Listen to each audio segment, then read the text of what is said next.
Hello, sisters, and welcome to Go Solo Live. This is Jennifer Buchholz with Transform Via Travel. It's time to sit back, grab a cup of coffee, and enjoy my conversation with Brianne Miers as she shares her stories about sustainable travel and more. Welcome to Go Solo Live. Don't you mean Go Solo Live? Have you ever been asked, why on earth would you travel alone? Go Solo Live not only answers that question, but celebrates life as a midlife solo traveler. This is a safe place for women to come together to reminisce about their travels, encourage others to travel, and to dig into the real lessons learned from these journeys. Now join Jennifer Buchholz with Transform Via Travel as she and her guests share stories of the solo travelers of midlife women. Joining me today is Brianne Miers, and right now she just returned from a trip, so I can't wait to catch up with her and hear how things are going. Welcome, Brianne. Hi, thank you very much. So we apparently attended the same Women in Travel Summit, maybe even for the past couple of years, and I think we did. Until now. So that's unbeknownst to us, right? Exactly. No, that's one of those small world kind of things. I'm sure we saw each other in passing at some point and didn't even know it. Well, and I've actually talked to a bunch of people in the past about the Women in Travel Summit. And since that is coming up shortly after your episode airs, why don't we go right to what your experience of the Women in Travel Summit is and who you think should be there? Oh, that's fantastic. Yeah. So this will be my fourth Women in Travel Summit. I went to the Women in Travel Summit for the first time in Boston. And it actually was a really memorable turning point in my traveling and in my career even, because prior to that, I had traveled solo for about 6 months and literally landed back in Boston during the snowiest winter in history. And, I was going back from Southeast Asia and India and saw this travel summit advertised and said, oh, I should check this out. And I was still in this, just post-travel blues sort of thing. And it was cold and awful and was trying to get back on my feet career-wise and landed at the Women in Travel Summit. And it really opened up a whole new world for me. I met some of the best friends that I have in my life right now. It gave me the courage to launch my blog. And it was just such a really supportive and positive and inspiring time. And I'm forever grateful for it. And obviously since I had such a good time, I kept going back. And and I'll be back again in Quebec City in early May. And I really think it's for everybody. A question came up on Facebook the other day where they said, oh, I'm just a beginner blogger. I don't know if I should go. And I said, it's so much more than blogging. Not everybody is a blogger. Some people do it for fun. Some people do it for their career. Some people don't do it at all. And, it's much more about connecting with like-minded women and just celebrating that, and it has great energy. It's very positive and it's a great time. So I highly recommend it. I love it. And so just for anybody who is wondering, well, what the heck is this Women in Travel Summit? We often call it WITS. That's the abbreviation. It's put on by an organization called Wonderful. And you can find that at She's Wonderful. It's an organization that I've been a member of for years. And it's a way that women are connecting all over the world related to travel and solo travel. So highly recommend that you check out those organizations. Finding any place that is supportive of women and travel is a place that any of my listeners should be. Absolutely. Wonderful. And so where did you just get back from, and tell us about the trip? Yeah. So this was a fun one. It was not it wasn't as glamorous as it sounds given that it's February, but I went to Iceland and Copenhagen for a week. So I live in New England and I went to I went to a colder climate than I currently live in, which is not always the best idea. But I initially was planning on going to Copenhagen with a friend, and I said, oh, well, I'm over there. I should try and do a free stopover to see the Northern Lights in Iceland, since that's one of those bucket list items. And unfortunately, didn't get to check that off the list. The weather didn't cooperate, but still had a great time in Reykjavik. I was there for a few days solo and then met up with my friend in Copenhagen. And we had a great time doing all the touristy things and she's a cocktail and drink blogger. So we did a lot of drinking. So that doesn't sound terrible.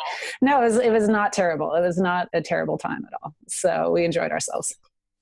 That's fantastic. Well, let's talk about, how did all of this start for you?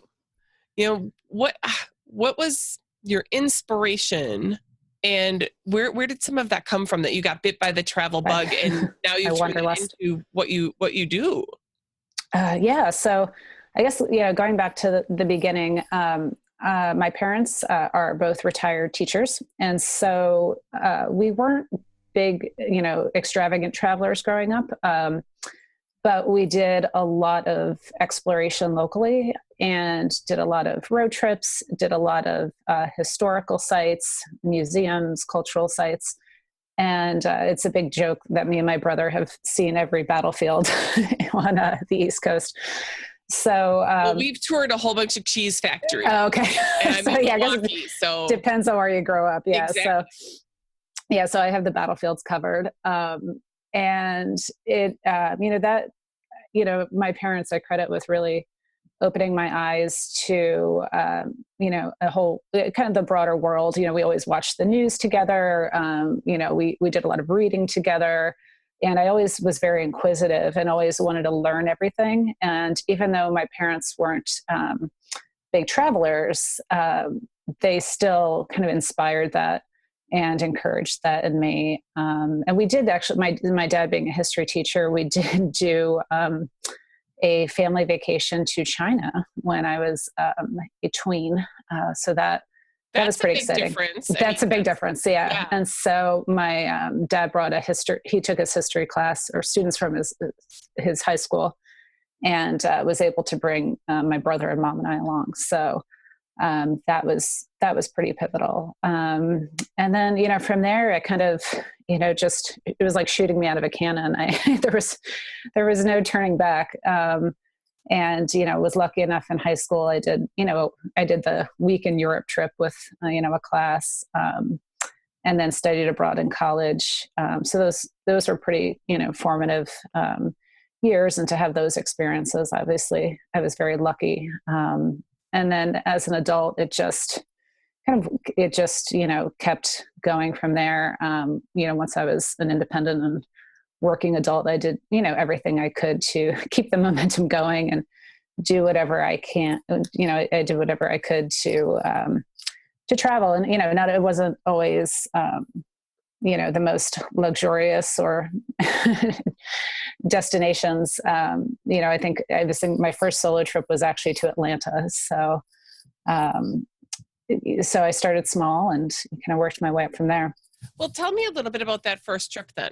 Because one of those things I recommend is definitely start small, even travel solo in your own backyard to get started. Absolutely. Yeah, that's great advice. It's a big adventure to do that first trip. There's a lot of impressions that are made on that. So why Atlanta? And then what was it about for you?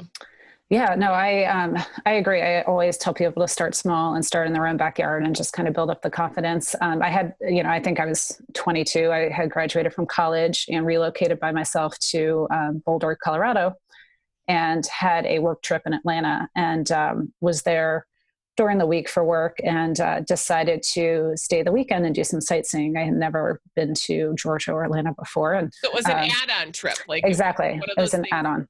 That is awesome. And again, it's one of those things I want everybody to hear, that you don't have to do it all yourself. You're already going there for work, but taking a couple days just for you, that's awesome. No, I think that was a really good way to kind of wet my feet. Obviously I traveled a lot, but it was more with friends in high school and college and that sort of thing. And this was kind of like, okay, I'm going to do it, booked my hotel room, and I took public transportation everywhere, and nobody really does that, as I found out in Atlanta. But so I was on very long bus rides. I have done that. Yeah. Atlanta public transportation is not great. It was not great. Yeah. So, but I was, bound and determined. But I still, I remember it like it was yesterday. And, now it's very cute to think back on, I had, my little backpack and, running around and buses all over Atlanta to see, all the sites. But that's really how I got started solo travel, and then did, like I said, I was living in Colorado at the time, and did some, backyard travel, just some little trips here and there, even, some little camping trips and things like that for a night, just to kind of get away. And so that's kind of what, since I was living across the country from my family and didn't have a lot of vacation time, that's kind of how I made the most of it. And I continued to do some kind of extended stays after work trips. And so that's really how I got into the solo travel. Brilliant and much appreciated. Again, it's one of those things that to start out by doing a tag along trip where you're traveling with someone and doing something on your own, then, this add-on trip where either before or after you're going for an event, a conference, business meetings, whatever that is, to take 1 or 2 days that are just on your own. Those are stepping stones and confidence builders that are Absolutely really important. Yeah, absolutely.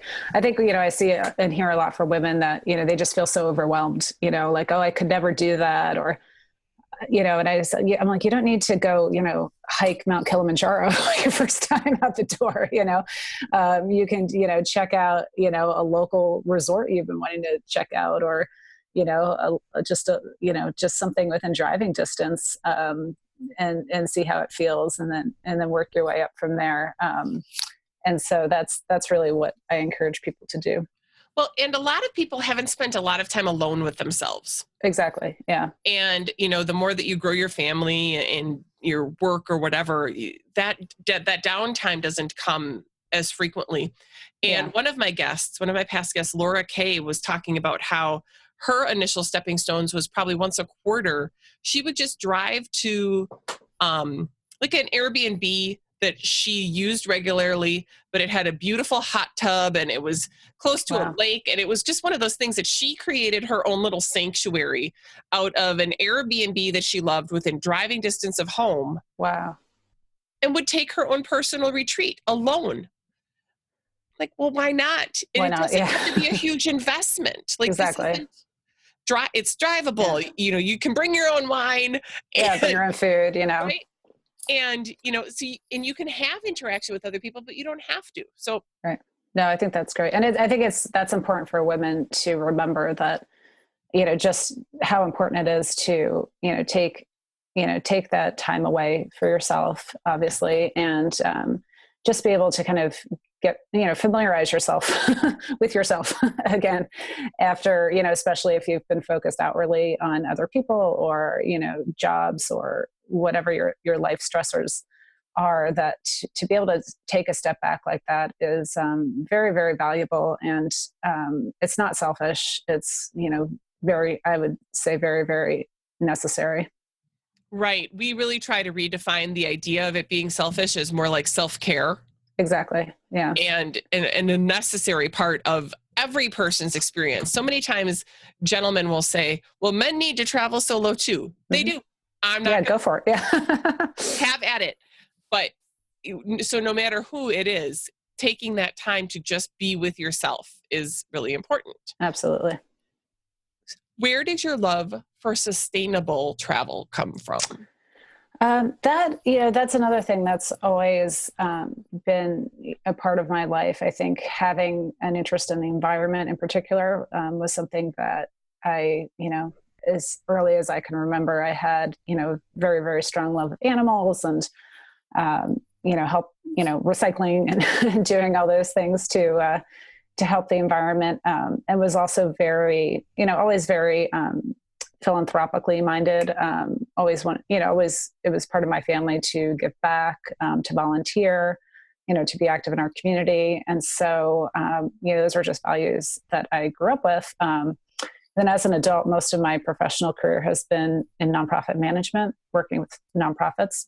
In what realm? Because that's a very wide. Exactly. Yeah. Issue-wise, it's been pretty wide, but my work today is specifically focused on communications.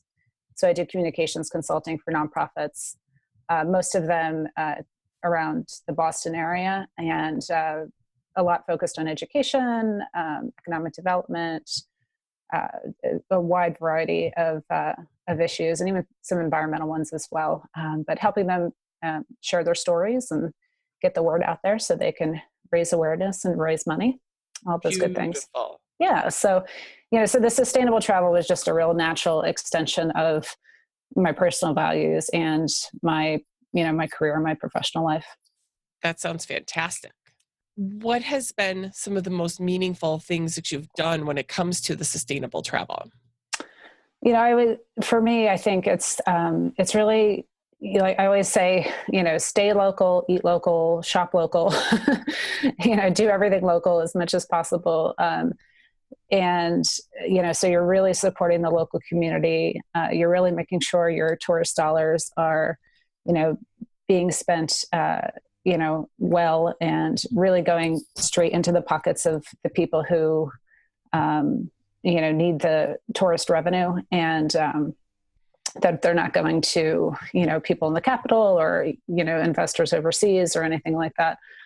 So I really encourage people to do the research and to, support the local economy as much as possible. And that's obviously not always possible, but to the degree you can. And I think your experiences are much richer for it. I've stayed in some, wonderful guest houses. I've had great meals with families. And, even when I've done, I did a tour about 3 years ago when I kicked off my Southeast Asia travels.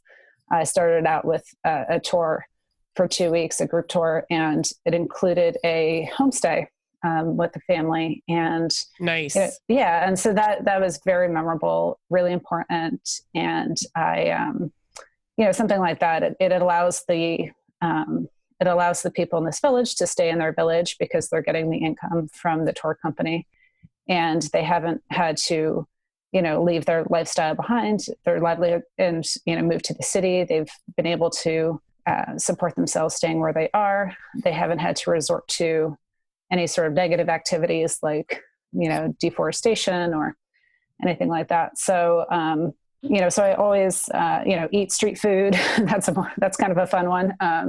You're just giving your money directly to the person who made it, and buy local, souvenirs. I love magnets, so I always, pick up a magnet at the airport. But if I'm going to invest in a nicer, piece of artwork or piece of jewelry, I love supporting, people who are making something with their two hands. And, an artist collaborative, or if you could meet the artist in person, that's even more special.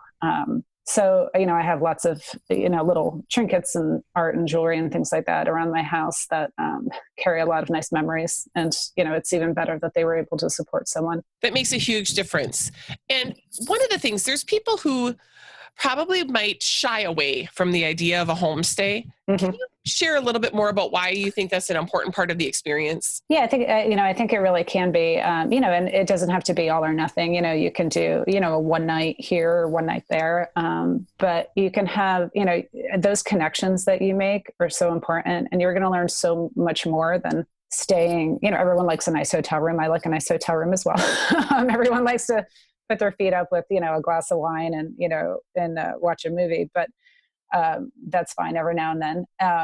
But, if you have the opportunity to enter someone's home where you're traveling and to, have dinner with them, sit down and break bread, it's amazing what you can learn. And, like I said, those memories are so valuable, and those learnings are so valuable.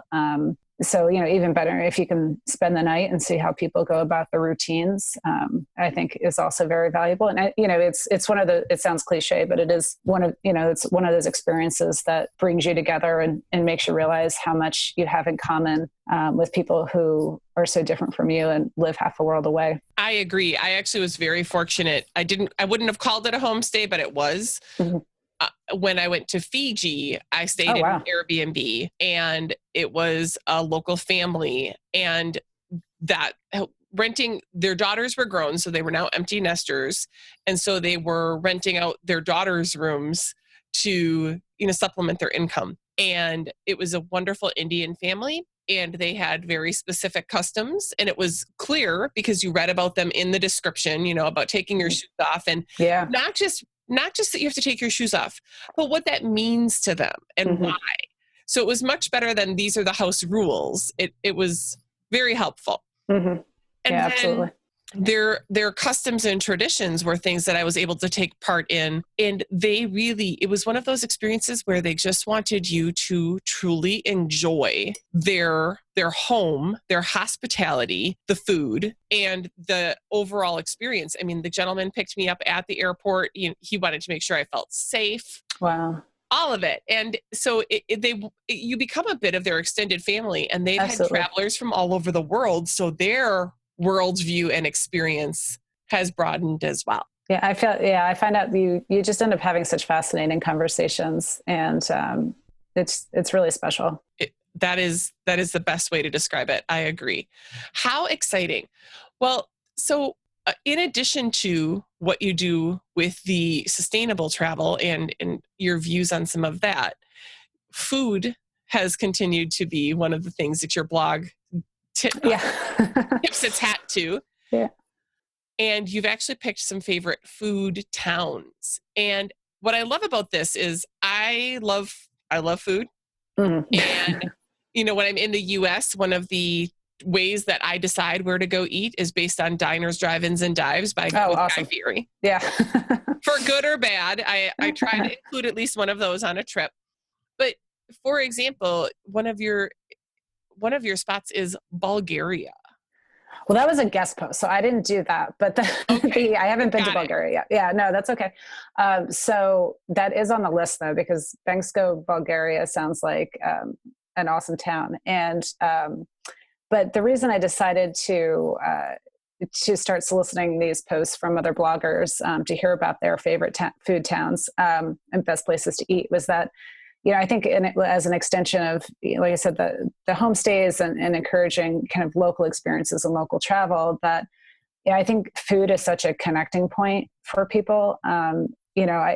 It's one thing that unites pretty much everyone in the world, that, regardless of, your place in life, that, most people connect with other people over food and connect with their families and connect with their friends, regardless of, their economic, level or cultural background. I think that's one thing that every single person on the planet can relate to is, that food means so much to us. And, there's such emotions associated with food and those experiences. My mom, her side of the family is Italian. And so, for me, Italian food is very important. And I have so many memories kind of intertwined with different dishes. And so I started to, want to celebrate just smaller towns, again, to encourage people to maybe check out those off the beaten path destinations and, maybe, give them a try, and also, support the local businesses there, because, again, the tourist dollars are going right into somebody's pocket and will be spent locally in their communities. And that's so important. Agreed. So tell me some of your favorite places to go. Your personal, you've taken your personal and now you're adding it to the, professional side. Yep. Where are the places that you're liking to go right now that you've been to, as well as where you're going to in the future? So I have a real strong affinity for Southeast Asia. And so that's a place that I'll see myself going back to time and time again, even though the flight is pretty long. It's hefty. I do a lot of travel to New Zealand, so I can appreciate Yeah, exactly. Yeah. So it's not, you don't get there quick. During graduate school, I spent a summer volunteering and living with a family in Pokhara, Nepal. And so that kind of started my interest in that area of the world, and have since, gone back quite a few times. Like I said, 3 years ago, I spent a few months backpacking around Vietnam, Cambodia, and Malaysia. I was in the Philippines last year. And, I'm a vegetarian, so it's very easy to be a vegetarian there. I think it's very easy for solo travel there, especially for female solo travel in general. And so that's a place that has a really strong draw to me. And so it's a place that I want to go back to time and again.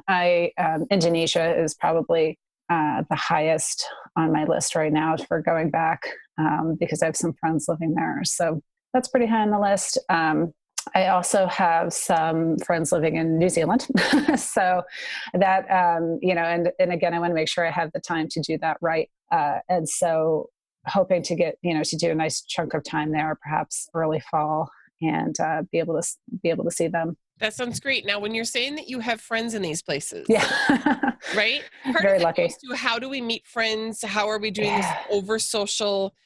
Part of how we're connecting is through like the travel summits, but then through your travels. And I think social media has allowed us to stay connected with people that we may have very likely otherwise lost track of. Yeah, I think, I've been lucky in that I lived in a few places in the US. I lived in Denver, I lived in Washington, DC, now in Boston. So I have kind of friends all scattered around the US. I spent a lot of time overseas. I studied abroad. So I've started to build a fairly widespread network. It's really been a lot of fun. And, I've found the people that I've connected with over the years through trips and conferences and things like that, since they're also travelers. It's not unusual to meet up in, a destination together. I met when I was in India a few years ago. I spent a few months working there. I met a guy who lives in Madrid, and we've since traveled to Ireland together. And then I went to visit him and his girlfriend in Madrid this past summer. So you just can kind of meet up with people then along the way, and your paths kind of keep crossing. And I think that's really exciting and really fun that I've been able to meet up with folks and travel again. And I've had, them come and stay with me. I've stayed with them. And like you said, social media is easy to facilitate that for sure, and makes keeping in touch so easy. And I also have friends, I have online friends that I've never even met in person that I chat with online, and we keep saying, we need to meet. And so the world is for all of social media's downsides, it does have its positives, and for me it's made the world a lot smaller for sure. Well, I think that's one of the things that's helpful. Again, I'm going to take it back to our conversation about WITS, but whatever type of organization that you possibly might be seeking out, to truly spend some time making connections with people from other locations could enable more affordable travel, or feeling more connected when you travel. Definitely, yeah. So if you're at a professional conference, even oftentimes those have ways to stay connected or get connected before you go there. Well, to ask, hey, does anybody want to stay a couple extra days and go explore? Exactly. And sometimes people, I think, are hesitant to do that, but those kinds of relationship building and, again, confidence building activities can say, oh my gosh, this was so much fun. Next year when we do this, let's go ahead and do a couple more days after. And some of those things just become regular habit and routine that people want the opportunity, and not everybody knows how to get started and take the lead on that. I agree. Yeah. So if you're heading out on a solo trip, or maybe you're new to solo travel, there's a lot of Facebook groups devoted to women travel, and, say, hey, is anybody in town these days, or does anybody live there? Would love to meet up with someone for a cup of coffee. And, it makes the trip less intimidating, and it makes, it's nice to see a friendly face, and then hopefully you can meet up again, and you never know what's going to happen. So it makes the world a lot smaller, which is fun. In a very, very good way. Absolutely. Yeah. Agreed. Yep. That's fantastic. Well, you have a passion and a love for Southeast Asia. Where are some of your bucket list places? Ooh, I know. That's always a fun question. It's so hard to narrow them down, right? So New Zealand is definitely up there. And so it's, very convenient that I have friends living there. And so hopefully I'll check that off this year. And other than that, I've never been to the continent of Africa. And so that is very high on my list. And obviously it's a big place, so I need to narrow that down. Mm-hmm. I think I'm interested in South Africa, perhaps as a place to start. Interested in Morocco as well. Two totally different experiences there. So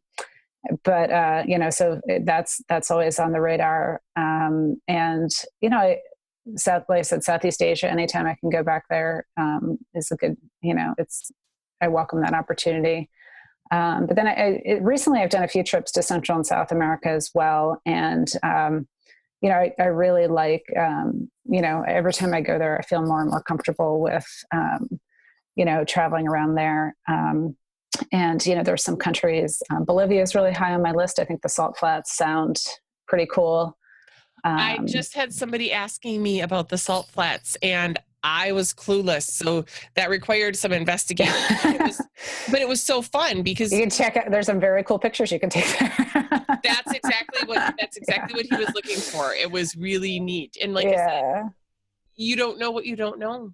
Exactly. Yeah. It's a big world out there. So it's, there's a lot to see. So sometimes it feels a little overwhelming. I keep saying I need to actually write a bucket list and then it'll focus me a little bit because I get a little bit of, I get distracted very easily. Like, oh, that sounds great. That sounds great. That sounds great. So I need to maybe stay focused and plan things out a little bit better.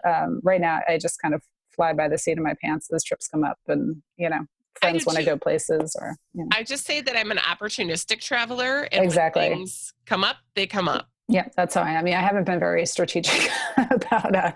I did get to check. I was able to check Tikal off my bucket list this year. So I went back to Guatemala for the second time, and I went early and got to check out Tikal and made that a little 2-night solo trip to check that out and check that off. So that was very fun. Didn't get to check off the Northern Lights. So Mother Nature stood in my way there, but maybe next time. It was still cool to see Iceland, of course. Exactly. And I think for me, I don't necessarily go into something with the feeling that I'm only ever going to be there once. Right. Yeah. I heard somebody say one time, they said, always leave something you can come back to. And, always have a reason to come back. And so I kind of like that, and it makes me feel better if I do miss out on something. It's, it's not, you're not too upset. It's like, oh no, I have a reason to come back. And, you may not, but it's kind of a nice way to deal with, to deal with the disappointment. Agreed. So. Agreed. Well, is there anything that I haven't asked you about that you want to make sure to share with folks?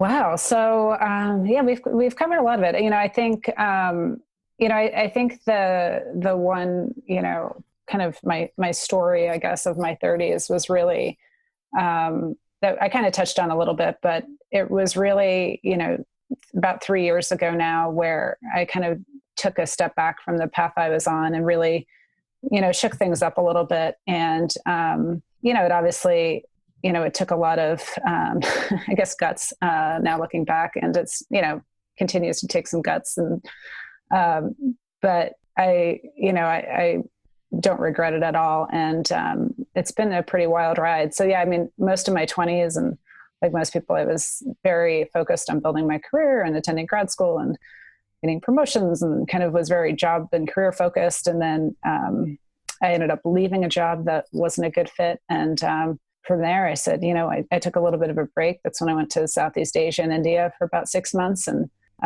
when I got back from there is when I started my consulting business, started my blog, that coincided with WITS, and, started to do more freelance travel writing. And so it's been exactly 3 years, actually about 3 years this month, the end of this month, that all kind of kicked off. So, I really kind of, shook things up and dumped it out and have been trying to piece it back together ever since. But yeah, so like I always say, it's just, you don't have to keep doing what you're doing.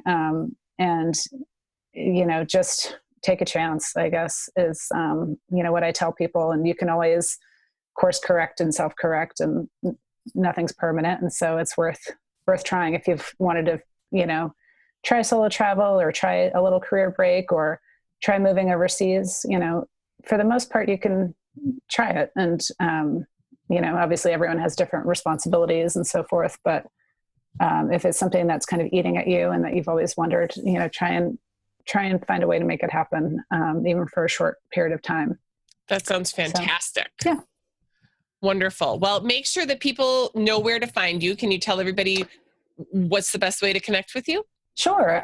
So my blog is atravelinglife.com. So I talk about, I would say it's the practical travel blogs. It's a lot of, weekend itineraries, 1 week itineraries. It's kind of for people who are just kind of looking to have, a career and, a family and a house, other responsibilities, but still want to try and lead a life of travel. So I try and encourage that as much as possible. That sounds fantastic. Well, I really appreciate you taking the time to be with us today, Brianne, and I can't wait to keep following your future travels. Thank you so much. This is a lot of fun. I appreciate it.